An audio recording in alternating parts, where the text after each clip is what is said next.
Winter in Canada's far north is the most important travel season for the people who live there. Ice roads are built across hundreds of miles, connecting frozen rivers and lakes, reaching remote villages and stretching up to the very northern tip of the country by the Arctic Ocean. They are highways across the icy tundra, all the way out to the Mackenzie River Delta.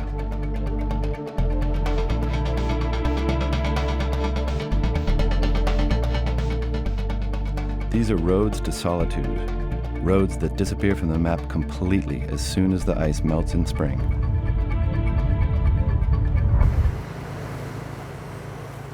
Early morning in Inuvik, a small town in the Arctic Northwest Territories of Canada. Kurt Weinman and his crew are starting work for the day, making sure the ice roads are drivable. The ice road's been it's been a lifelong thing for the company here since day one. It's a maintenance contract. It's money to us. It's a job. It's a lifestyle. It's different.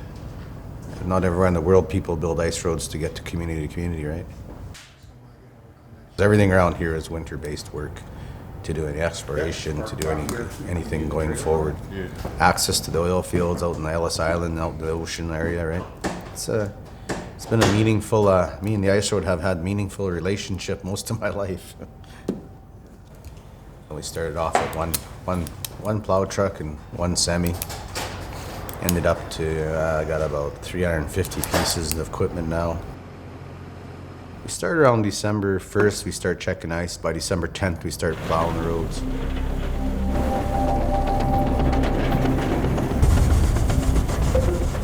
Thanks to the continental climate, there isn't much snowfall in the westernmost part of Canada's Arctic province. And the little snow that does fall is powdery dry. In the beginning, we just clean it off, and then the ice thickens, and then we go and we do grader work. We ice blade it so it gets smoother. Ice isn't totally smooth, like everyone thinks it is. It's actually rough. It's pretty hard on a vehicle. So when we grade it smooth, it flattens it down like an asphalt road, right?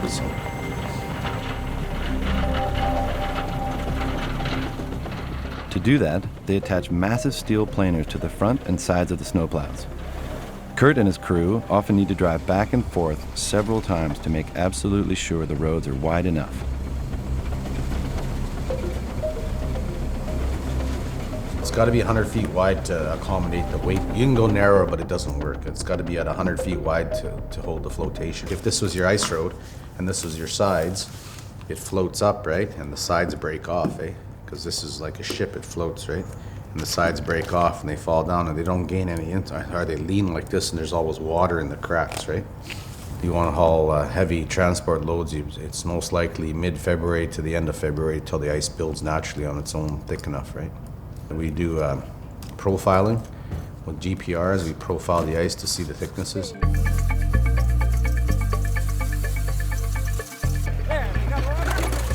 For safety reasons, profiles are mapped along the entire length of the roads. The first step is to calibrate the GPR by drilling a hole in the ground. Then a dynamometer car drives along the road, measuring the thickness of the ice. The radar can show the top and bottom of the ice cap to within centimeters. Hundreds of miles of these ice highways are built every year. They're a modern substitute for the traditional dog sled trails.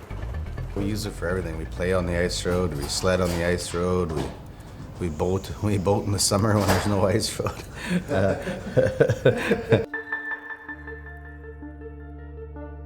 Inuvik is located at the edge of the sprawling Mackenzie River Delta, the northernmost point of the regular road system in Canada. In the local language of the Inuit, Inuvik translates to the People's Square. About 3,500 Inuit, members of the Gwich'in First Nation, and Caucasian Canadians live in harmony up here. It's a true cultural melting pot. Everyone here has managed to adjust to life in these extreme winter conditions, and for Pastor John Hansen, the freezing cold even has some advantages. The roads between our communities are very important to me as a priest, as a clergy person who has to travel between 4 different communities here in the north. I prefer it in the wintertime because it's less dusty and not so much mud to cover my truck. Once the ice road opens up, I see all kinds of people from up there coming down, and I'm able to get up there more frequently.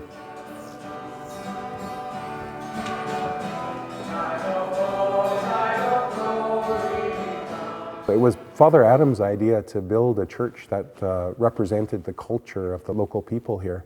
And so he decided upon the igloo shape. All of the materials were shipped up or down the Mackenzie River to the site. All of the trusses which hold up the large dome that you see were built by hand out of sticks of lumber.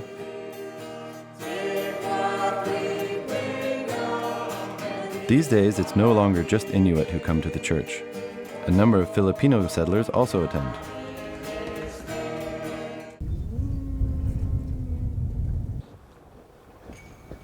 Dan Helbrun is originally from Ontario. His spare time consists of just two things: huskies and dog sleds.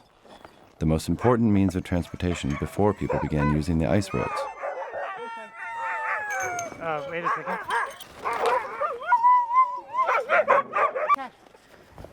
Oh, this is Cash. He's one of our best lead dogs. He's a really happy, fast, strong guy. Creaky, come. This is Creek. Creek's also a really nice leader, and she's a big girl. Come here. These are Alaskan Huskies too. It's just a mix of different type of husky. Spotty, jump up. Spotty has a lot more hound dog. We do sprint racing here, which is see how fast the dogs could go, as opposed to the long distance racing where they have to camp and they go much slower with the dogs.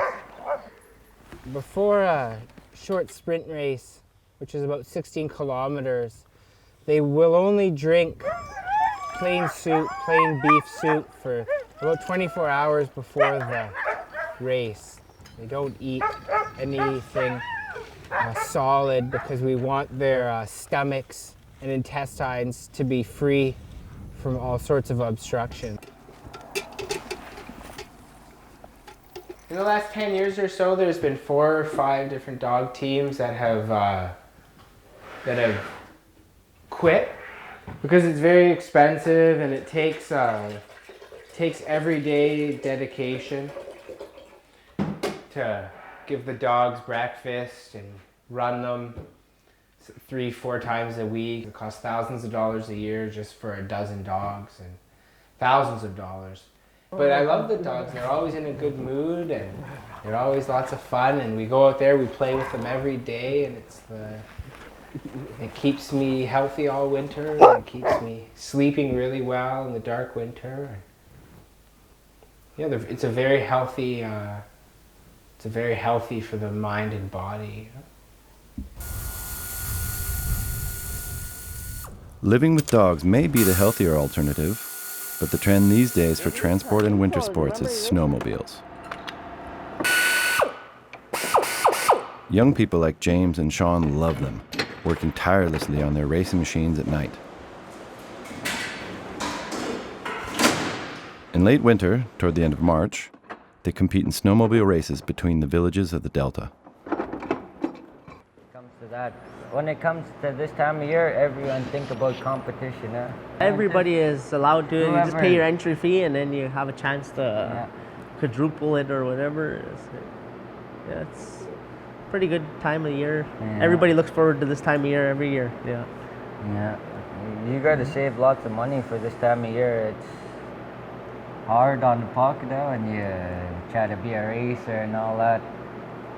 You gotta buy brake pads, belts, gas, oil, ski rods. You can't be scared when you race. You'll be driving 10 kilometers an hour if you're scared. When you come to a corner, the first corner is always gonna be nervous, but the second one, you can't give up. Cause then you have friends out there racing. You're friends before the race, then when it comes to racing, it's enemies. People come to Inuvik from all across the province to participate in or watch the races that are part of the Jamboree Festival at the end of March.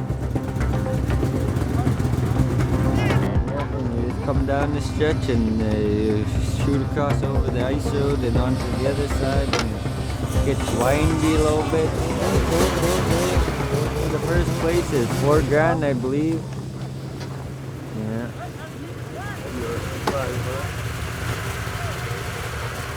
Last minute preparations, and they're off.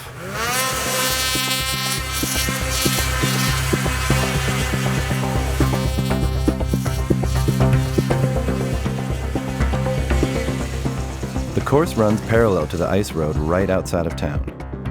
That way, there is enough space for the mechanics and their repair vehicles. The audience has a front row seat all along the course.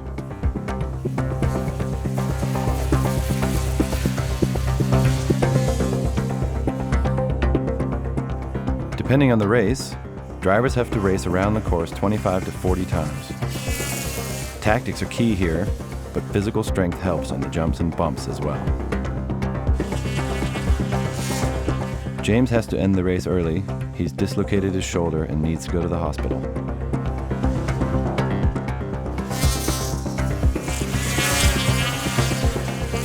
Dropping out is part of the race, though, and the show must go on. After a long, dark winter, everyone in Inuvik is longing for a change. The Jamboree Festival, which takes place in March, is right on time. After all, it's only minus 15 Celsius now. Along the ice road, people are barbecuing burgers, meeting friends, and following the various competitions.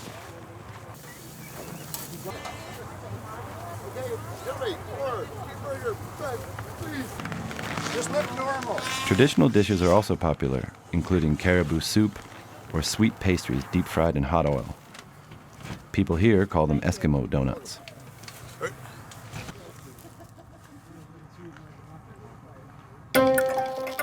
Another important part of the Jamboree is, of course, dog sled racing. Dan and his girlfriend have brought one sled each. They were expecting 3 more teams from Alaska, but they got stuck in a blizzard. Not unusual up here. The race is taking place anyway, so Dan puts small leather shoes on his dog's feet to protect them from the sharp edges of the icy snow.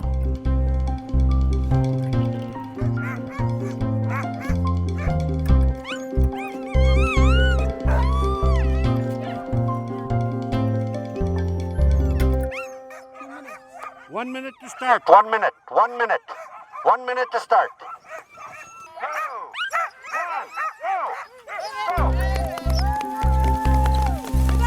That's the way they go, folks. You'll be back here in about 45 minutes.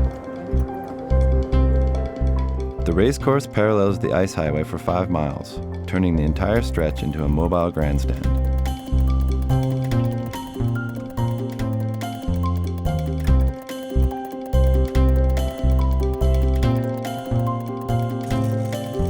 Keeping sled dogs isn't all that common these days, but everybody loves watching the dogs race, even if it's just 2 teams this time. Dan's girlfriend is winning the race, which means the prize money of $1,000 will stay in the family.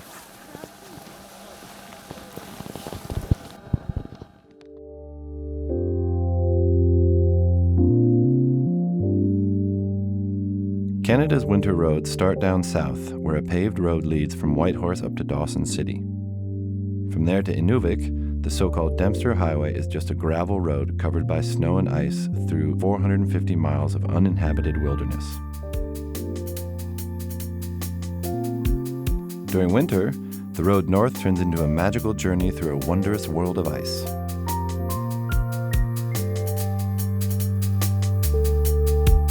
In the old days, people only traveled long distances using dog sleds in winter.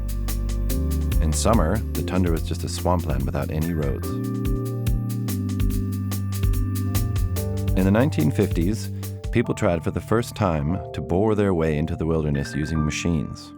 So-called cat trains, a long line of bulldozers and sleds, made their way across frozen ground at a snail's pace. They brought supplies to remote locations and delivered heavy equipment used in the extraction of natural resources.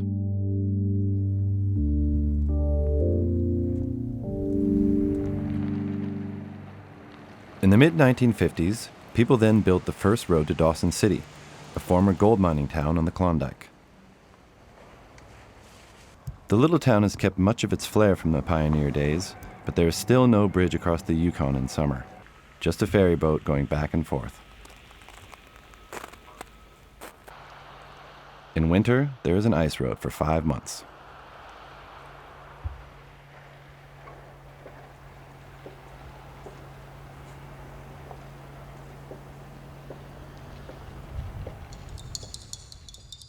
North of Dawson City, the landscape gets even lonelier and less inhabited. This is where the huge caribou herds roam.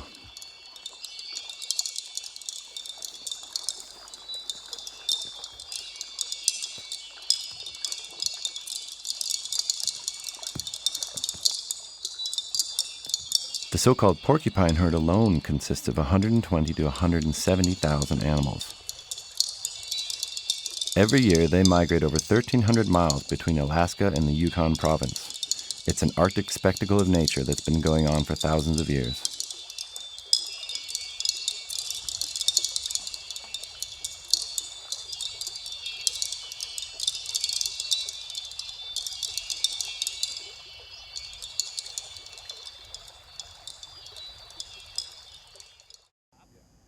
Eagle Plains is the only service station on the Dempster Highway. It has a gas station, a container motel, and a road maintenance depot. This morning, that if Kathy, the there is supervisor, is drifting, assigning tasks during the daily briefing. then he can clean it up before you guys get there. Traffic, narrow areas, wind, controls, radio communication. Do you still have your inReach from yesterday? Is it charged?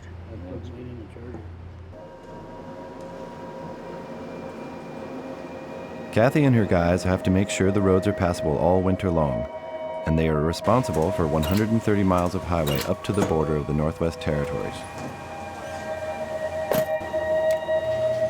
They have to go out when it's dark, when it's minus 45 Celsius, when blizzards are sweeping across the mountains, and later on when the road is turned into a muddy track by spring temperatures. Eagle Plains is the only outpost of civilization in the area.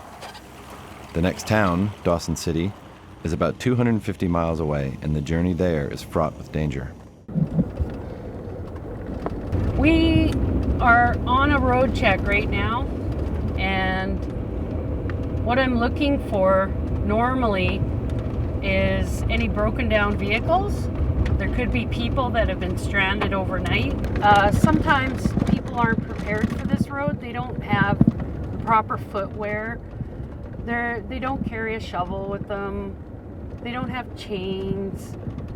The blowing snow can make a big difference in driving. We have snow poles that are 100 feet apart, and when we can't see more than 2 snow poles, we shut the road down. Can you make another pass towards the circle here, Dwayne? It's not so much the amount of snow the plows have to deal with, but the drifts. Wind can compress the actually powdery snow so tightly that it's as hard as concrete. Yukon is the center of the cold pole in North America, where temperatures have gone as low as minus 63 Celsius and winds of 75 miles per hour are not unusual during storms near the Arctic Circle.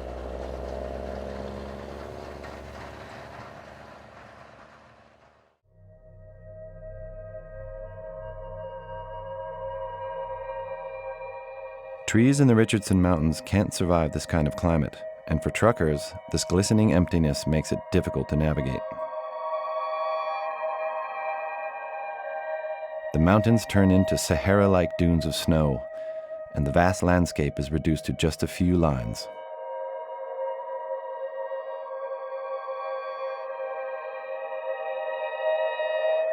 The Dempster Highway was built just 40 years ago. It was the first road in Canada to cross the Arctic Circle and is still the only one now. It covers the same distance as Paris to Marseille, but without any traffic lights, intersections, or people.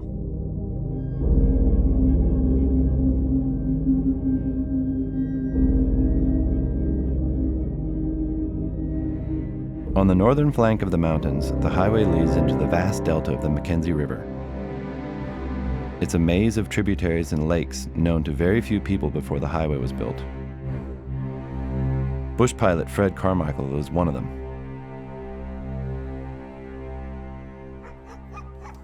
Flying was only really means of traveling between communities, other than if you went by a skidoo or dog team.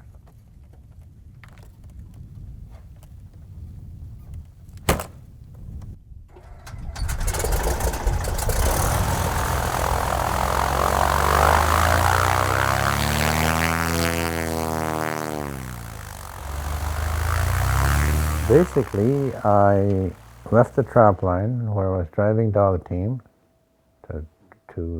as transportation, as a means of getting to the trap line and hunting and everything. From there, I went directly to an airplane. Fred is 81 years old now, and one of the last people still able to master the dangerous art of flying with snowblades.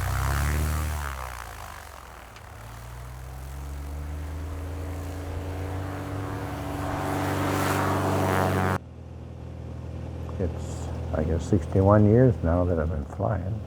It's totally different today than the way in the old days. I mean, all the lakes you saw out there would be, you'll see signs of people, tracks and trails all over them because they were trapping muskrats. It was nothing for a family to get anywhere from 5,000 to 10,000 muskrat in a season. But these days, muskrat fur is out of fashion, and bush pilots are fewer and far between.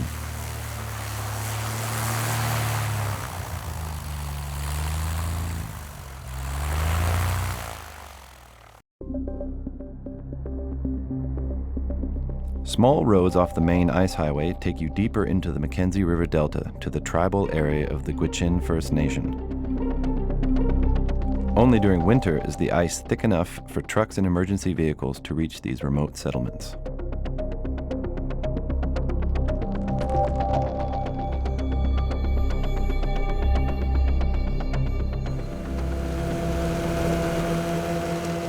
The ice road also helps hunters and trappers reach their hunting grounds more easily.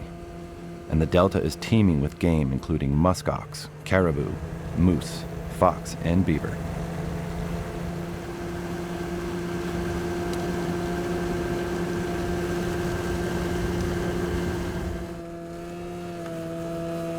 The Gwich'in have been living in the heart of the delta for thousands of years, but elements of modern civilization have arrived even in small villages like Aklavik, where people ride snowmobiles and get electricity from generators.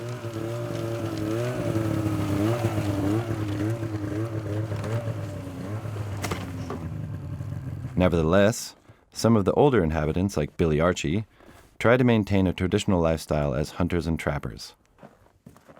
Not just because it's been part of their culture for centuries, but for financial reasons as well. Muskox, you get about 150 pounds of meat for one. So you try and buy that from the stores, you got to be wealthy.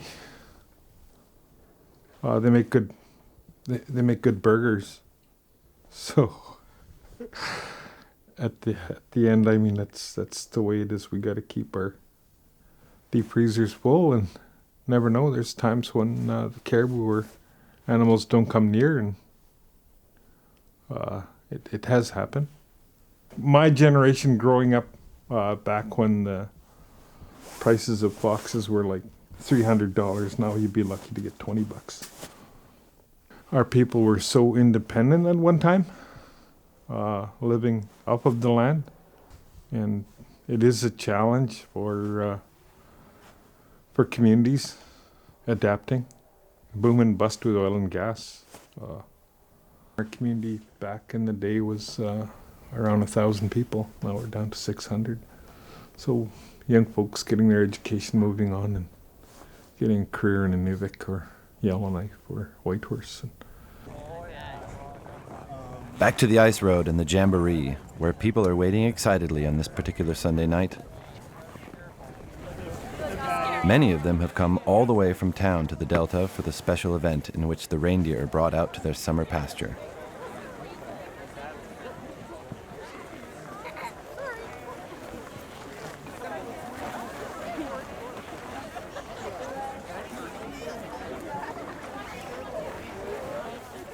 To provide a reliable source of food for the people up north, the Canadian government imported a herd of reindeer from Sweden in the 1930s, including their shepherds from Lapland. Unlike wild caribou, which go on long migrations, reindeer usually stay in one place. This, of course, helped the Inuit and Gwich'in to find sustenance even in lean times. Today, Lloyd Binder takes care of the herd. He is a descendant of those Swedish shepherds. They stay on this side of the river until just about today. And today is the 2nd, is it the 2nd? The 3rd of April. And we usually figure that the first fawns start to come about the 7th of April. So the thing is that we like to have the herd cross the ice road so that afterwards there's no stress. The animals don't have to go anywhere. They just naturally graze on this island. It's called Richard's Island. It usually isn't too much of a challenge, but sometimes, like they say, shit will happen. And we had this very bad circumstance one November. We came and there were no animals left on the island. So we had to go looking for them on the mainland side. And they had gone across the river and then further north. We spent, basically we spent 3 months collecting what we could, and we lost about 1,500 reindeer. This year, everything goes well, and all of the reindeer are brought safely across the road. During summer, those 3,000 animals will fan out over the pasture lands. Over the next couple of weeks, Lloyd is expecting 1,500 fawns, just in time for the region to slowly leave winter behind.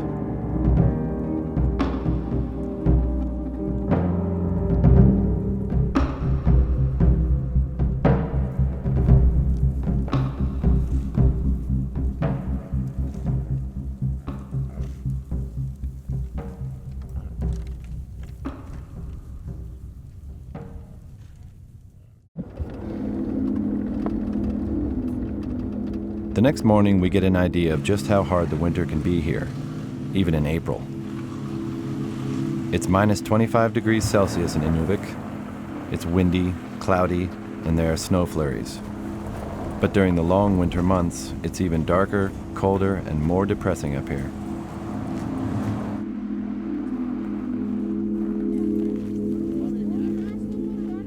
Now spring is almost here, and the little bit of cold left in the air certainly isn't keeping anybody from the jamboree. Traditional gloves of polar bear fur and boots out of seal skin or moose hide are good protection against the extreme temperatures.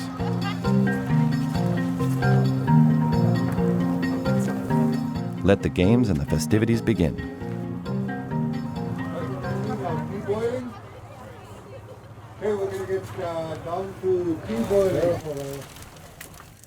The most popular competitions focus on traditional skills like tea boiling, which is more exciting than it may sound. The men have to chop wood as fast as they can and light a fire to boil tea in a simple tin can without using any other tools. Tea boiling. Spectators all around. Parents, please watch your kids. It's a skill one had to master during trapper times. After falling into an icy river, for example, a fast cup of boiling tea could decide whether you survived or not. In the end, the oldest participant among the Gwich'ins gets his tea ready first and wins the competition. Yeah.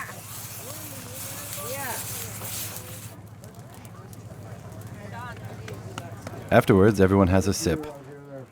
The smoky taste of the fire brings back memories of the old days, when trappers were still common in the region, where the grandparents still cooked over an open fire.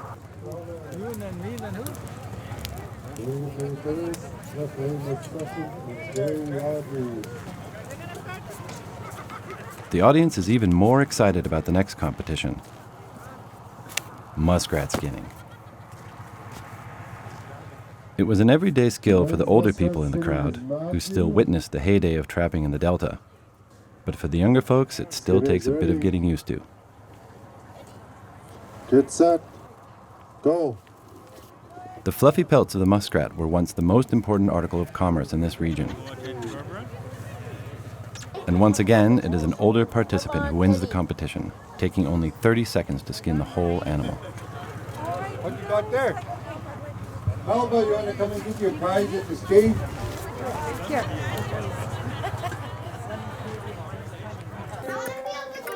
At the kindergarten in Inuvik, even the little ones help prepare food for the jamboree. They chop vegetables and caribou meat using ulu knives, the traditional tool of the Inuit.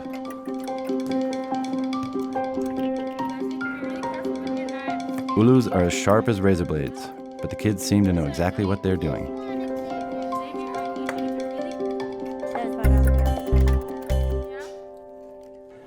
In the evening, a huge buffet is prepared at the local gym. The kids have made a caribou soup, and almost everybody has brought homemade dishes for the event. There are also a few regional specialties from the Delta on display, including muskrat.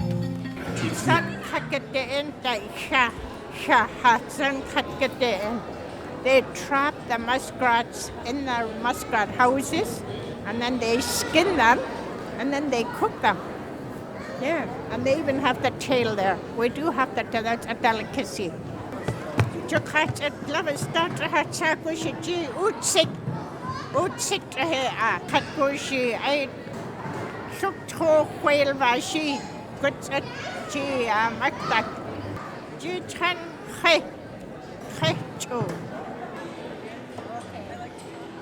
According to tradition here in the north, all of the nearly 500 guests have to be served food before the evening program can begin.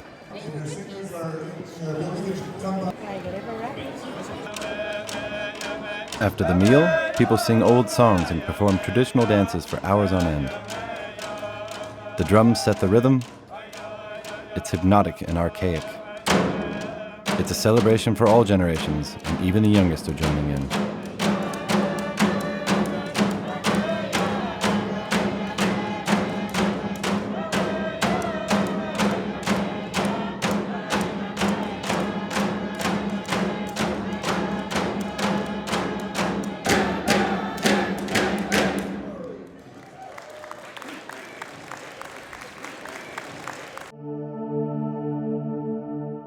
This is how they welcome spring at the Jamboree, and its arrival at the beginning of April is heralded by wondrously long, bright evenings all across the watery maze of the Delta.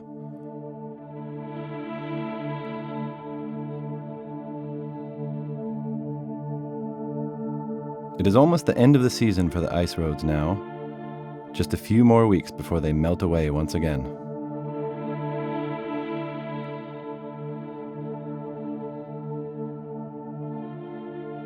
Inuvik is the starting point for the northernmost and most spectacular section of Canada's winter roads.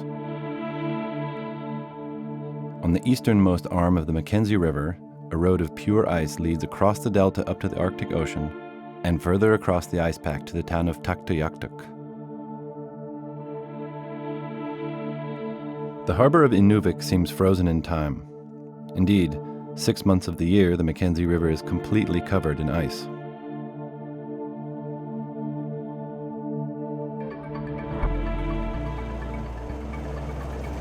From mid-December to the end of April, the ice is safe enough to transport heavy goods all the way out into the Arctic Ocean.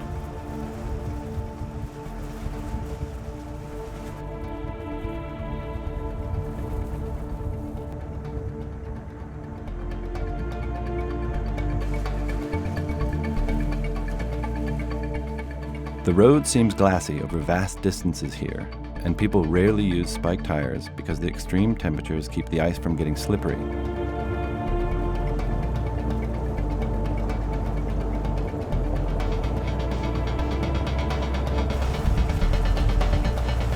We arrive at the tree line shortly before reaching the frozen Arctic Ocean. From there, an endless white expanse surrounds the road all the way to the horizon.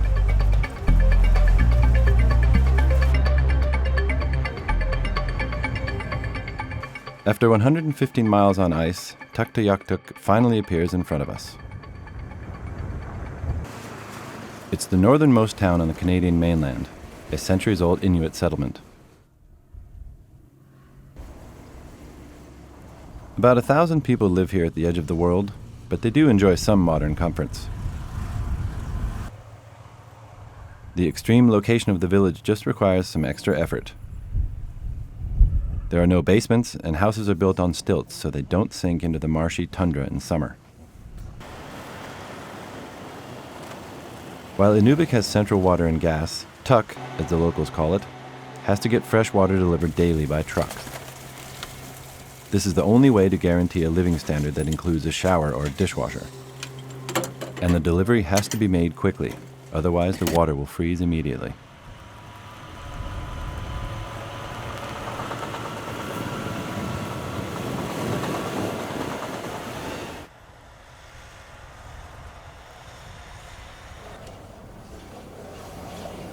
Thanks to the ice road, supplies for the town are more or less guaranteed in winter. Trucks from the south roll in several times a week to fill the local supermarket's shelves. From boat paddles to yogurt, the residents of Tuk have a wide range of products to choose from, just like anywhere else.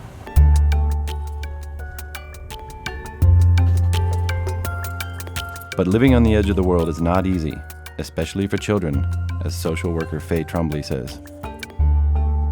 How long am I going to be here? That was about the first question kids ever asked me when I came here 10 or 11 years ago.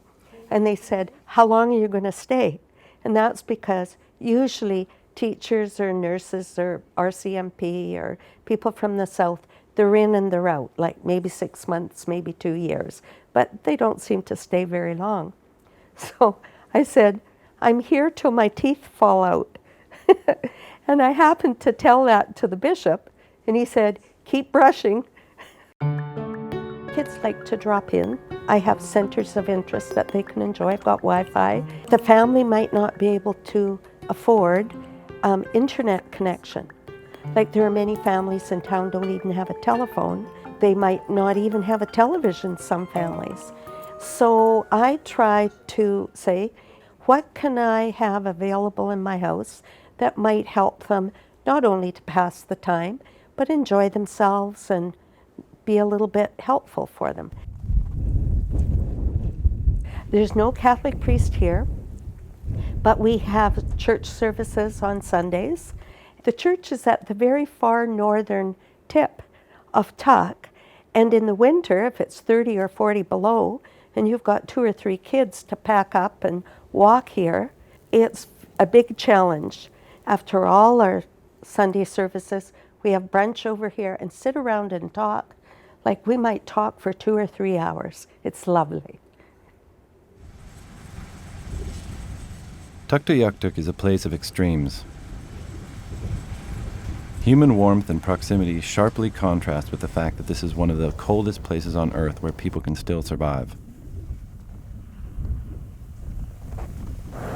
While Inuvik is located south of the tree line, the population of Tuk is very exposed to the strong winds and snowstorms of the Arctic Ocean. In winter, the sun doesn't even make it beyond the horizon for 46 days.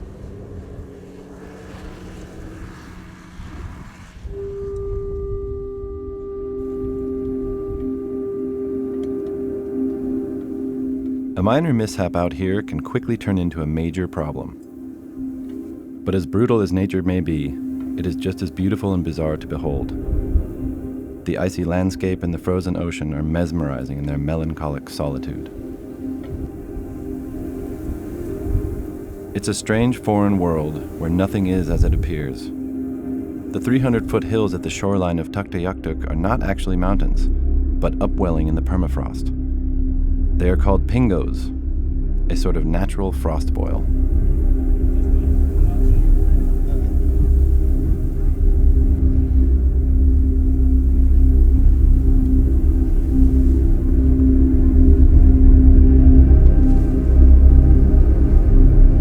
To build a drivable road on the ice of the Arctic Ocean, you need to be a specialist like Mervyn Gruben. I'm 53 now. I used to come out with my dad and some of our guys with a bombardier track machine, and just by traditional knowledge of where the ice is thin, we'd come out and chisel some holes with the chisel and scoop, and just like I say, pick out where we know the ice is thin or traditionally bad, and then come out and just plow it. Now you notice out here you see a lot of the cracks and stuff. It's a lot of the tidal ice that's going up and down, but you notice a lot of places too where there's big dips on the ice. The ice here is about 7 feet thick and crystal clear in some sections. Sometimes you can even see the sandy ground below it.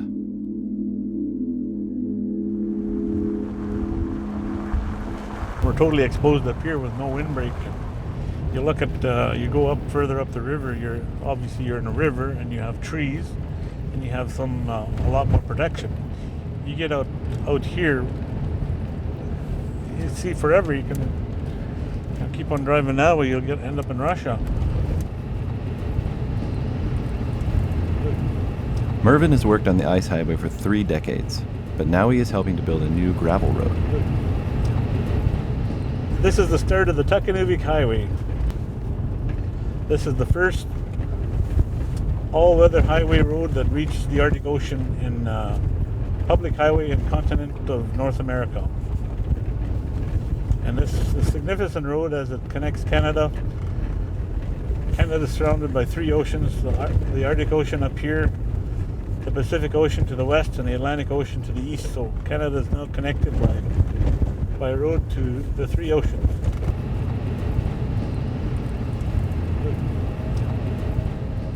The new road across land will change people's lives in Tuktoyaktuk forever, connecting them to the outside world all year long. Perhaps they'll miss the ice road and some of the traditions that have come with it. Either way, it is the end of an era.